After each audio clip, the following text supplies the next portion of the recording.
Ladies and gentlemen, welcome to an exciting new episode of Sofa Talks. We are your hosts, Kim and Ole, and we're thrilled to have you join us today. Whether you are a returning listener or tuning in for the first time, we want to extend a warm and heartfelt welcome to our Sofa Talks. And if you enjoy what you hear today and want to stay connected with our podcast and us, we invite you to hit that subscribe button. By subscribing, you never miss an episode, and you'll be part of our growing community of listeners. Also, of course, feel free to share. So, without further ado, let's dive right into today's episode of Sofa Talks with Ole and Kim.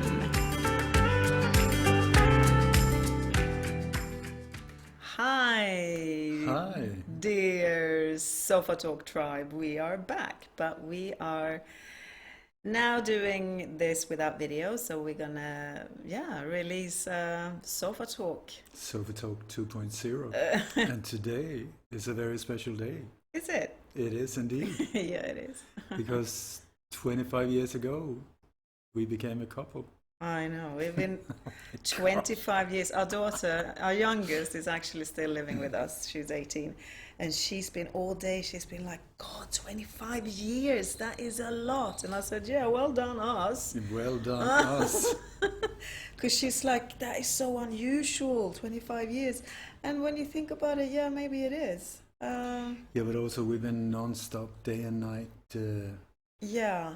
I think in total, if maybe we slept apart a month. Yeah, something like that. Maybe when you've been on tour a little bit, and yeah, we work 24/7 together, and yeah, it works for us almost always. Yeah. I mean, are we gonna? What do you want to talk about? Our relationship or our 25 years? Or because we thought we're just gonna do this today. We haven't got any bullet points. We haven't got a script to follow or anything like that. We're just gonna go with the flow today and see where it takes us, because it is 25 years since we met. So for us, we've been going through lots of memories today. And Emmylou, our daughter, she was asking about, Mom, it was a bit rocky the first year you were together, wasn't it? And I said, yeah, it was actually, because Dad broke up with me 3 times the first year. I did indeed. So lucky I'm stubborn. Yep, without that, we hadn't been a couple. No. But also, I think when we started the first Sofa Talk, that was your idea, where there was day 1 of lockdown in Spain. Yeah. And we had no idea where the world would go in any way or form. And we wanted to make a video diary, your idea, really great idea, I think. So we did that. I think we did almost a couple of hundred episodes. Yeah, until we came to Bali. Yeah, we did a few from Bali. Yeah, and we became like a tribe. I mean, there was. We thought it was just going to be us and a few others, whoever, family, friends, and then it started adding up. And in the end, I don't know, was it 23 countries or something like that? People who were listening in. Yeah. And so here we are again, and it's a completely different time. So many things have happened. Yeah. And yet again, a lot of us are confused in what is going on and so on. So I think it could be a good idea maybe that we could help each other go through this time as well and transcend into a fantastic future. For sure. Because it's, for us as well, I feel like it's changing since we came to Bali, actually. I mean, you've been talking about it or thinking about it for some years because I always ask you, so what are you going to do when the world is absolutely amazing and fantastic? And you have had a little bit of trouble answering that because you're not really sure, and you still aren't. But you have always said that you think we're going to do more work together. And since we came to Bali, it feels like, first of all, this place is so magical when it comes to healing. And also it's a little bit of challenging because stuff comes up, the shit that you think, oh, that's not going to pop out and then pop up because that's like 10 years ago or 25 years ago. And maybe it has to do with Bali, maybe it has to do with timing in the world, maybe it has to do with the age we're in, or whatever it is, but it pops up. And yeah, and also we were talking about that we have a few plans for the future concerning healing the masculine and the feminine within, and looking into that as well. So we have some exciting things in the pipeline going forward, but we're going to start here and look at this. So if we just go through the past couple of days or weeks, or what's been going on? I think we're, it's like you say, it's anything that is not healed, at least here, is being squeezed out. Yeah. It does it, and I think even when we're not doing anything, it's still ongoing when we're asleep, when we're in our dreams. I feel sometimes I'm really tired without knowing why, because it's like there's something going on. And also energy-wise, it's like it's lifting, it's changing. And I think we've gone through some very dark times, at least the way I've been feeling it, with a lot of tension from the outside and an absolute mad world when it comes to restrictions and laws and rules and regulations.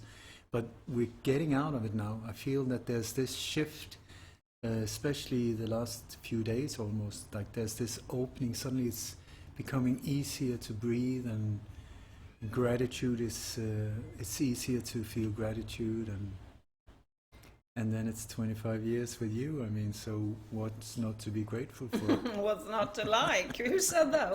That's a movie. No, it's Joey. Oh yeah, from yeah. Friends. From Friends. With the sandwiches. Yeah, no, I mean, yeah, I'm also, as soon as I step out of my gratitude routine or feeling or being in that, I kind of spiral down quickly. It's so interesting. And most of the time in our relationship, we are never low at the same time, but also it's not often, well, it's that we're 100% really high and it's always one of us is a little bit lower, and then we're trying to lift each other in certain ways. But lately it's been both of us, it's been kind of going through a low kind of period. And how do we get out of that? Of course, we have so many amazing tools from our teacher, and we know what to do, but then the comfort zone is so comfortable. It's easier to take a glass of wine in the evening and just binge watch whatever is on the screen. So for me personally anyway, it's laziness to step out of it. But I also think that what I see when I see you is that you have really stepped out of being a very private person, somebody who didn't want to share anything in public. And now especially with these sofa talks, that was the first time you really stepped forward in front of a camera, which I applauded very much. And now with the podcast that you and our daughter Emmylou are doing, the Who Knows podcast, that has really opened up as well. And that in addition with you finding your creative skill or joy in the form of painting, which is really taking off. I mean, I'm super impressed. It's really, really fun to see the steps forward you take. For me, the journey is a bit different because I have, during many years, I put my meat suit through a lot, and I've just been pushing it down. You know, bad things happen or violent things happen, whatever. I just push it down, go on. And now it's come to a point where I can't push it down anymore. I'm jumpy like an old lady. Yeah. I mean, loud sounds and I jump, and I wake up jumpy, and it's like, and so I've understood during the last few years that I'm suffering from PTSD in different areas. A lot. And these things needs to heal. Yeah. So you are on a creative journey. I'm sort of on a calming, take care of myself, be kind to myself, calm my mind down as well. And no, but also with what I'm doing and what we're doing, it is the same thing that can give a peace award can also put us behind, or me behind bars for a long, long time with this mad situation that is going on now. So it's very odd, and the censorship is very brutal at the moment also. So there's all of these things going on at the same time that... But where does that land in you, though? For me, it's been... Because it feels to me, when I hear you talking like this, it's often you talk about things outside of you, you know, the things that is happening, the things, you know, lockdowns and stuff that's going on outside of you, but what's going on inside with all this? I mean, there's a lot of sadness. I've lost quite a few friends in this on this journey. People that have ended in a not very nice way. I miss some of them really a lot. Cody has disappeared. I have no idea where he's gone. Cody Snodgrass, if he's still alive or not, and also with this censorship that the last year or so, like 95% of everything I've done is deleted from Google, from YouTube, from Bing. So it was a while ago. I just felt like I had built this massively beautiful house of my life's work, of a truth house that I thought was absolutely beautiful, and I put such an effort into every little detail, and suddenly that was just demolished, and I was sitting there in the rubble just with a photo album with a few photos left. So it has been for me to sort of be stripped away from a lot of things. Also we moved from Canggu here to Sanur, so I left things that I really loved there, the waves, the sea, also a place where I started to have some friends, beautiful friends. We had a fire circle that I really loved, that really, these things were giving me life. And then we moved to the other coast where I know no one, and where the sea doesn't give me the same boost, and there's no fire. There's no waves. There are no waves. And so it's been like, it's a process that I've been going through before in my life as well. The first time I moved to Stockholm to investigate the assassination of Olof Palme, where I came from a city or town of some 20,000-30,000 people, but I was in a band there. I was a journalist, a local journalist, so I didn't have to do anything. People knew who I was, you know. It's just like, you know, it was friendly, it was warm. I can talk to anyone, and with my work, I was sort of like, oh, it's this guy. Yeah, you belong. I belonged, exactly. I was in a tribe. Then I moved to Stockholm. Oh my God. It was like a black hole that just opened of loneliness, because I've never been so isolated and among so many people at the same time. And that was a similar thing where I was just stripped everything I used to be, or that used to, I was a journalist, whatever that meant, but it was something of value. Suddenly that was just taken away.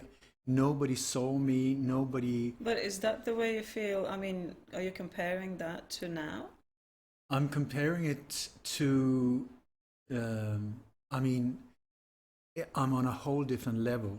Yeah. But it was a similar feeling of just being stripped of, and also I had different types of accidents that have just put me in a situation where don't move. I cannot move. And do you listen? I'm trying to, but really. what am I supposed to hear? Because it's really hard for me to lie down like a veggie, not being able to help and support my beautiful family, and just being like a burden.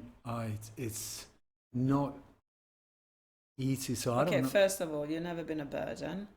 And second of all, sometimes don't you think, though, that life kind of gives you these things, and then because you need to just be, it's like, it's a little bit similar what I feel like I'm going through, because I'm such a doer. I need to just take a back seat and just be. and feel. You don't feel like that? Yeah. But we're not. I mean, we have the same problem a little bit, you and I, because we like to do Yeah. and create and everything, but at the same time we need to stop and heal and feel and be. Yeah, it's a bit of a problem. And I also see that for me, it's like, it's one thing with work that is useful and is making a difference and is beneficial for us and others, great. But being a workaholic, where's the line? Where does it go from being healthy to being a workaholic, and what is what, and what? I find it very confusing. And especially also when we move to another place, suddenly we don't have the same amount of friends and social life, and then life becomes more around the work and computer instead of being out among people. So I know when we lived in Spain, I always felt I don't know where to go. I want to go out and just be with anyone, but we didn't know anyone really. We knew very few people, at least I did, and the people I knew were all women from the yoga group, and it was a little odd if I called them up and say, "You want to have a coffee?" Well, where's Kim? Well, you can. yeah, but you know what I'm saying. So it's like, but here on Bali, it's been a completely different ball game for me. Yeah. We got beautiful friends here. God, here we've been surrounded by incredible people. It's been amazing here, and I can't see us moving anytime soon from this island. There's a lot to. We live on Bali. Yeah. Can you grasp it? Yeah. We live in Indonesia. Yeah, I know. It's like. Yeah, I didn't think that would happen. Nope. Ever actually, but here we are. I'm very grateful to be here. Yep. It's an amazing country to be in, and very, very beautiful people. But you didn't really answer me how it felt inside, though, being where you are, because I know you're not. But I feel that during many years, I've been sort of on the edge of a depression, and and I know when I was so alone in Stockholm for, like, before I met you, I was like 7 years on my own, and that was the time when I really got into the world of conspiracies around some of these assassinations, because that was a lifeline to me. These were endless mysteries that would take forever to solve, and that gave me a reason to get up every day. That and the music. Otherwise, without that, I don't know. So it really helped me in those days. This was before anyone knew, for many years before anyone even knew what I was doing, or that it would. I didn't know that it would come and be beneficial for anyone else at that time. It was just that my drive to find these things out. And so, so it's like, it's been like this friend in lonely times. But then also, if it goes into, Is it a form of, do you think it's a form of self-soothing almost? I don't understand that word. So, your work, because that can carry on 24/7, it never stops. It stops when we travel or when we, and you really enjoy that actually. I mean, we went out on a boat trip here, year 1, I think, in Bali to Raja Ampat, and that was 10 or 12 days and no internet. I mean, it was impossible because it's so far out, and you can just go into that relaxation and you love it. And you can actually carry on, because as soon as we're at sea, that's when I see you relax the most. So we need to get a boat, basically. No, but we were on the Mediterranean right after. No, absolutely, well. No, but what I meant with, do you think your work is a kind of self-soothing? So when you have something in you that maybe you don't want to look at, or you think it's like, oh no, I'll do it later, or you self-soothe, like I do with wine. I self-soothe with wine in the evening. I don't drink a lot, guys, but I do kind of have my glasses of wine in the evening, which I'm actually gonna have a little bit of a break now. So, but that's what I'm asking is, do you think it's your work is kind of self-soothing in a way that before you didn't have anything else, when you moved to Stockholm and you started that was a lifeline. Now it's different, but you still work maybe too much because you haven't really got anything else? Yeah, it's a combo. It's a combo of doing something of of value. I know that some of the things I do is valued by the others, and I get a lot of input from other people saying that please continue. So I know that I'm useful, which is important for me. Yeah. That's one part of it. Then there's another one where it's like, I don't know what to do with life. If I don't do this, I forgot how it was to live without working so much. So that one is a question mark for me.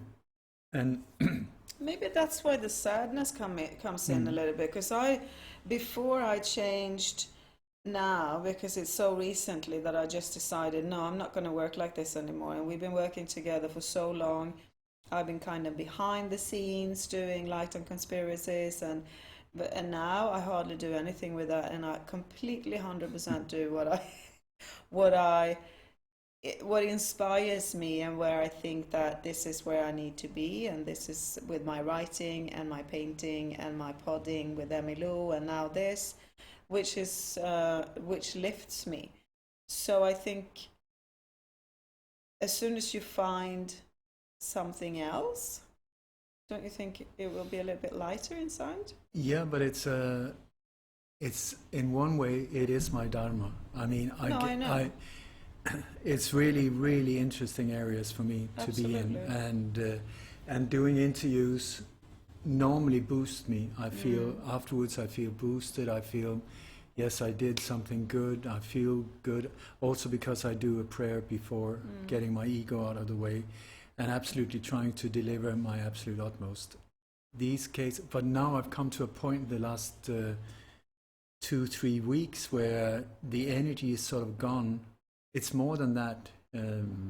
So I see the signs here. First, you have a scooter accident. You're in bed for, what was it, fucking 3-4 weeks. You could hardly walk, and then you get, before that you had fever, and then now you had some wasp, what's it called, hornets, like a huge fucker.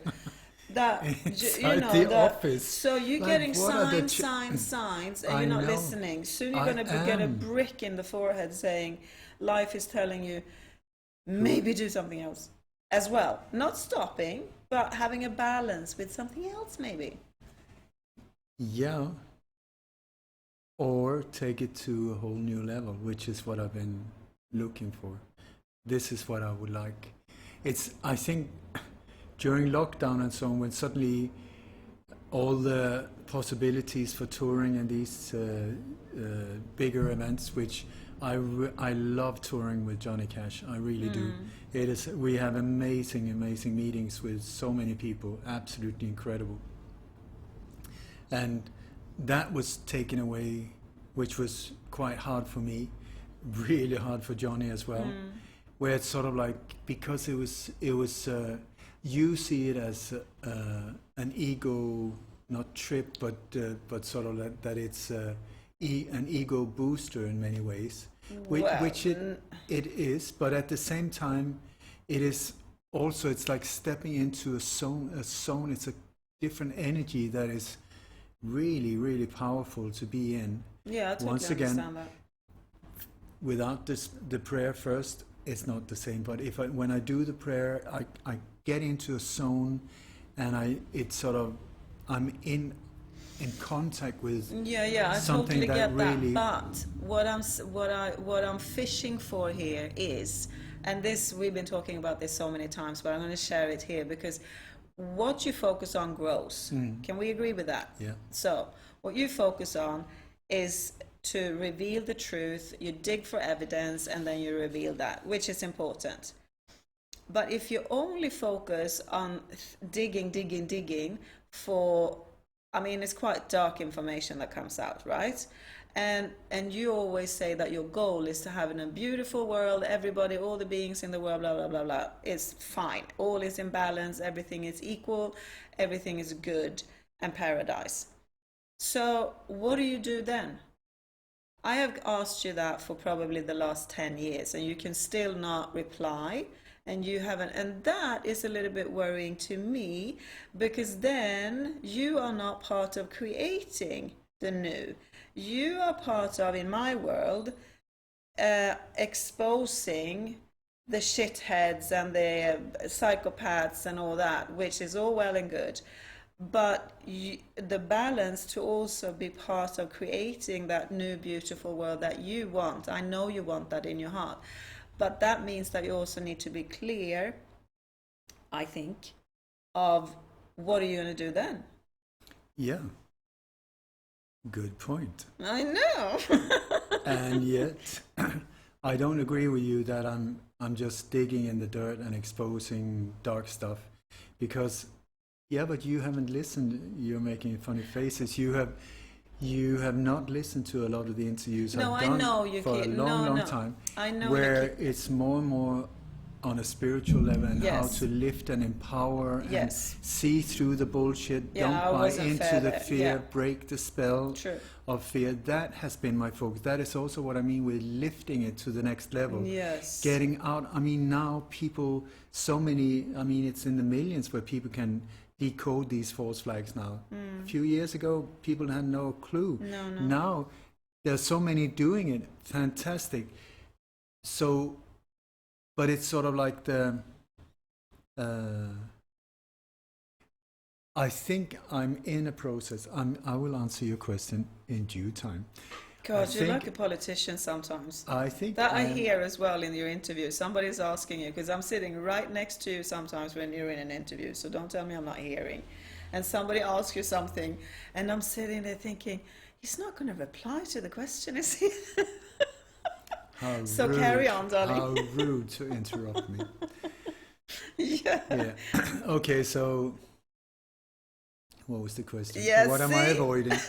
No, like I show, when I'm out on sea or whatever, it is so easy for me to disconnect. to, yeah. If it's not needed anymore, I can let it go like this. Yeah. I can do it so easily. I have been gathering so much videos around guitar, music theory, blues harp, all of the. It's just there waiting for me. Why is it waiting for you? It's there now. Yeah. But anyway, coming to this though, because that's why when you say let's do something more together, let's do more, and this that we do, and the thing that we want to do with healing the feminine and masculine within ourselves. That is for me amazing, because we both are so interested in healing both the feminine and the masculine within ourselves. We're interested in healing and being whole. I mean, I said to my therapist in January, my goal for this year, I've got one, and that's become whole. I don't think it's going to happen this year, but I'm going to plow ahead. I'm going to plow ahead and taking steps. I mean, the last couple of months has not been good, but I can always stand up again and do it. But this feels it feels like a new thing that you are doing and we are doing together. So it's refreshing too, because But I think you said the last few months have not been so good. No, because you are healing. Yeah. You're dealing with the crap. You're finally looking at some shadows that you have said no, I'm not going to look at that. No, I'm not going to look. Now you are really bad at looking back or looking into the past. No, but now you are. You're confronting it, which is amazing. And I'm doing my part, which is also, I mean, I'm doing all kinds of EMRs and FTPs and I don't even know, EFT and I don't know, look here and shake there and knock, whatever. But to heal my part also, because I know that my body is not the way it should. Yeah. It's oversensitive, Yeah. and that also means that I react. I overreact when being criticized or whatever. I mean, it's like because I have been under this threat for a long time. I think more or less my whole life in many different ways that I've been under threat, and so I'm not I'm in a process now of understanding that I'm fine. You know, it's not gonna explode, or there's not gonna be somebody hitting me from behind or whatever. It's over. Yeah. It's over. Yeah. And so it's like from moving from that to the next is a process, I think. And just like if I've been returning from a war zone or whatever, it will take time to, and I just need to be gentle with myself. Yeah. Instead of, I would love to just push through like in 16 hours and boom, all sorted. I just feel sorry. I'm a bit of a mess in different areas, and I just need to heal myself so that I can stand healed next to you, where you are hopefully whole. And so we've healed each other, and we stand healed next to each other, and then we can take on 25 years more, but in a completely different way, because it's very easy to be codependent when one part of us is not healed, and we hook into patterns and behaviors. Oh, we've done that a lot in periods. Yeah, for sure. Codependency, when you're together this long, like we have been, it creeps up on you, doesn't it? Of course. And then, but we're watching it now, aren't we? We're watching it more, and it's like, it's nice when we just walk parallel and do our own things and support each other that way. Yeah, and also nip it in the bud. Yeah. I mean, when I see, I got triggered there. Wait a second. What? Was that Kim? 99% of the times, yes, it is her fault. But the few times it's actually my fault. I need to find out what the trigger is. Why did I react like that? Yeah, because you take things so personally. Yeah, I'm like, God, it's not about you, man. It's like... Yeah, I take it absolutely as it was like a gun aimed at me. And it was, And I'm surprised sometimes. Yeah, but if you look at my background... Yeah, I know. It's like I had a so-called colorful life. Yes. So there's been a lot of ingredients in that. And I just have to see, okay, this is where I am. Yeah. I'm in this meat suit, I'm in this situation, I'm in this mind. What can I do with it? And the way forward for me is to heal it. Because I feel the more whole I become, the more I let go of these different traumas and whatever it is, the easier it is for me to feel joy again and gratitude. And it becomes natural. As soon as the energy lifts, we are better together. And if we're on the same journey as well, where you're fine on yourself, you know, with painting and doing great, and you're happy within you, and I'm happy within me, then that's the way forward. So I think in many ways we've been talking about having couples therapy and so on. I think first and foremost, or at least as a major part, is sorting ourselves out. Yeah, but you do that. I mean, therapy is always good. I mean, we've been doing, so I always love therapy. I'm not going to knock that at all. I did not say that. No. I said that so many things in a couple relationship where people point at each other saying you did, actually they're pointing at themselves, because they haven't sorted these things out themselves. Yeah, it's obvious. But the more we can I can sort my crap so that I'm not pointing at you, the less triggered I get, and the less problems we have there if you do the exact same thing in your. And also, a lot of the so-called problems that arises between us is not going to be there anymore, I think. Absolutely right. Absolutely right. Did I answer the just question? Get hold, man. It's tricky, though, isn't it, sometimes? No, God. It's not. Well, it's so it depends what it is.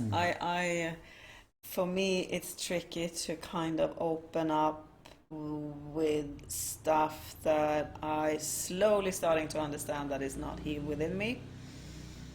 And I'm thinking, God, no, seriously, it's like traveling. I never go back to the same place. I have never done that. Even though I love certain places, I do not go back. We have moved so many times. I've moved my entire life, my upbringing. I've changed school in Sweden before we moved to Spain 20 years ago, and haven't really got a hometown. And I don't look back. I really, really don't look back. And I don't see any point in it. But apparently it is a point in doing certain work there to heal it, because apparently there's some stuff from my teens, and whatever. So that you come from a family that is just like, at least on your one side of your family is just like, whatever happens, just bite through, don't say anything, chew on a wooden stick while you chop your foot off or whatever, don't complain,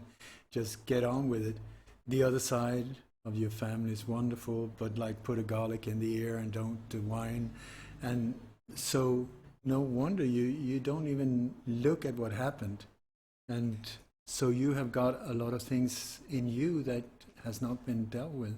You love therapy, but you say you don't want to look at things in your background. No, that's why I haven't been to when I've been to therapy, I've never been to like a, psychologist and they look back to your childhood, and I haven't done that. I've done there's so many different kinds, but I always go for the ones that are solution focused, because that's my mind. Sweetheart, your solve general mind problems. is just get over it. That's the no. Yeah, Whatever, but I am just get over I'm it. getting softer as I age, and You I are. start to look at it, and I also, like you said, I don't mind so much. Like I said to you earlier, like when you said you were impressed that I open up and can share publicly with Emmylou in our podcast, and now starting this. But I said to you that I think I've come to the age now where it's like I don't give a fudge anymore. So, yeah, Yeah. that's I guess we're going to be quite transparent going forward here. And do send us any topics or stuff that you want to talk about, and if there's anything that you want to ask, or just bring it on. We might not answer everything, but let's try, right? Oh, we might. Yeah. But is there anything going forward between you and me now when we're celebrating 25 years together that you think that I could do better in our relationship? Oh, the pressure. The pressure. Let me see. Have you got like 5 hours? Oh, shit. No. Be a little. Be patient with me. I know that is not your biggest forte, but well, saying that actually, you have been very patient. Jesus. Just get over it. Heal that foot. Come on, stand up. 25 years, I think I've been pretty good. But I hear what you're saying. Yeah, patience with certain things. That's still. Patience is so boring, isn't it? It is. It's so bloody boring, but needs to be done. So yeah, okay. Patience and kind eyes. Kind eyes on what I'm going through. It's not Yeah. self-chosen. Yeah. Yeah. No, I am I am what I am, Yep. and I need to deal with it. And the gentler you are with letting me just get through do this, it. Yeah. the easier it Yeah. is. So I don't add stress from you. Yeah, I can do that. And so I return the question. Oh, Get have you over seen it. my list? Just get over all of your crap and let's move on. No, if you can do something, it would be to have a bit more fun. You forget having fun and joy in life. and yeah, that I would love and appreciate that so much. If yeah, just joking around a bit more. You know, life is short. We need to laugh and enjoy. Basically, that's why we're here most of the time, I think. Then we do a bit of work, and then we have fun. Hallelujah, baby, to that. So me being patient and you having, or I mean, not we're together preferably. So yeah, and I think we men and women work a little bit different, but I know when I talk to girlfriends or I listen to other podcasts, and women, we love the little things, you know, the small things. I don't need a big diamond, you know. Well, I wouldn't say no, but you know what I mean. It's the little things that just sparks a little bit of joy in life. We have a cat walking around here. Marvin, hey. So, I just want to say happy anniversary. yeah. Well done you, well done me. Well done us. Happy anniversary. Unbelievable. I remember, Shall we do another year? let's negotiate. All right. For sure. Yeah. Yeah, it's And gonna then be. there was silence. No, I'm thinking because I'm always like a year ahead where we will be in the next year, and there's so many changes going on, and I don't know where we're gonna be. I don't know what the world is gonna look like. I don't know. There's so much exciting things happening. I really feel there's lots of light. It really is lots of light. I feel more and more safe in the world, and that's my thing I need to work on. I need to be safe in the world and feel safe in the world. And then my control issues will go away, people tell me. And I think I need to feel more safe as well. Yeah. In myself and in my environment. Yeah, but you're more in yourself, I think. I mean, you feel pretty safe in the world. Yeah, Yeah. true. And But unsafe in myself. in yourself. I don't know how that makes any sense. No. No, but it does those two yeah. different things. Yeah. Yeah. So let's do it. Let's do it. Let's do it. Yeah, I keep thinking I have a mantra in my head now, especially in the morning, where I just tell myself I'm safe in the world. I'm safe in the world, and then I have a little word with my angels. They're funny. It's amazing. I did this rebirthing breathing when we lived on Mallorca. That's 20. Do you remember we did a few workshops? We had people coming from Sweden, I think, and we did breathing sessions. Like really, if you ever done that, it's amazing. With your breath only, you get a journey like you've been taking some medicine or some ayahuasca or something, but only with your breath. So during that breathing, I was stepping into the other side, kind of a dimension, and they were 3 angels there with unconditional love, and it was such an amazing feeling and love and everything, and they were just having so much fun. Do you remember when I woke up and my tears were running because of the happiness and love I've experienced? But ever since then, I can still feel them. Isn't that crazy? That is such a gift. Yeah, they're kind of, yeah, they're there when I tap in, and they're always laughing. They're always laughing. They're having so much fun on the other side. I can't wait. Yep. Right, darling. So this is our first. This is our first. So we see you in 2 weeks. Talking about no idea what, but we go with the flow. And our daughter normally has a few thoughts and topics, so we kind of ask her as well. And yeah, hope you enjoy. And Let's gather the tribe again. the Sofa Talk tribe The Sofa is Talk. back, but without video, which is so relieving. I'm so happy without that. No, because it makes it easier for us to work as well, because this we can record when it's dark and we don't have to think about light and how we're going to sit and camera, and I also can sit in my PJs basically. There you go. The lazy working from home. So let's sum up. Let's sum up. Happy anniversary. Thank you for 25 years of mixed emotions, mostly wonderful, some horrible, but we survived. We made it. Absolutely. Incredible. Yeah, well done. What a journey. Congratulations to us. And listen, so 2 weeks from now, you will have a more patient wife. Ooh. And I will have a more joyful, happy doer husband. Ooh. Let's do it. All right.